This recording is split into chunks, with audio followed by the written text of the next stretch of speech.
Moral injury is when you do something, witness something, or learn about something that violates a deeply held moral code.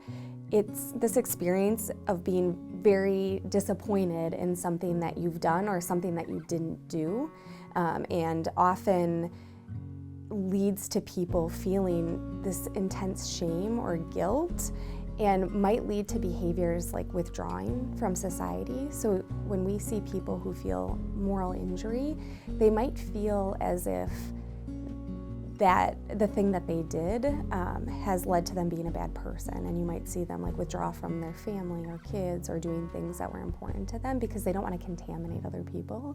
And so you might see them avoid going to the soccer game, avoid going to church, right? We see this withdrawal and this just self-deprecation and blaming and guilt.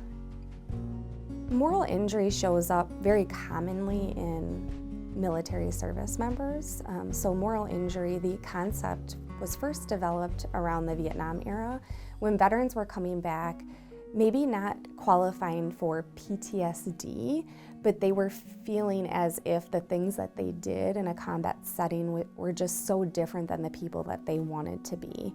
A very common kind of experience that might lead to moral injury is when somebody is faced with the impossible decision of killing an enemy combatant and maybe injuring civilians, or leaving their brothers and sisters in arms open to being killed or injured. And that is an impossible choice, and there's really no right answer. And in the context of the military, of course, you're trained to protect your brothers and sisters, and so you have to make that decision. And so people, when people grow up, when you're a kid, nobody ever, on their kindergarten sign, nobody ever says like, I want to kill people when I'm older. We learn to treat other people with compassion and kindness. And when you get into a situation where you have to make that decision, that leads to an injury because it's violating all those norms and the moral codes that we grew up with. Another thing that is common in the military and may lead to moral injury is military sexual trauma.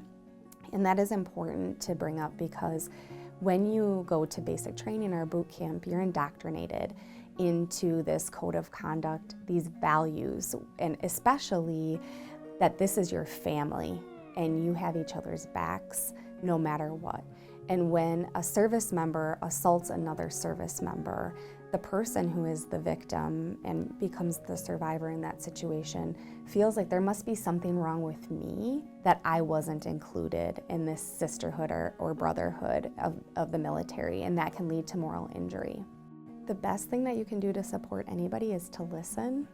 Don't try to fix. When people try to fix problems, it actually ends up invalidating the pain that somebody's experiencing. Don't necessarily probe.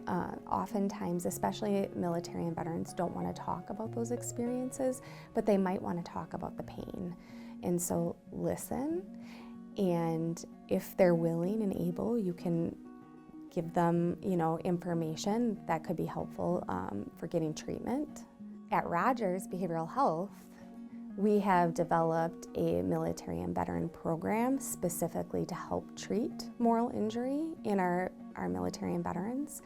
We're not trying to tell you what you did is okay, right? The acceptance piece of it is, I did something that was bad. I hurt somebody, or I didn't intervene in a way that was congruent with my values, and we're going to just sit with that. Yes, that happened, but that's not your whole story. And we want to help people reconnect with all of those other experiences where they did live in a valued way, or they did feel like they were living congruently with their morals, and then help them continue to engage in a valued way with their life, while knowing that this memory is always going to be a part of their story.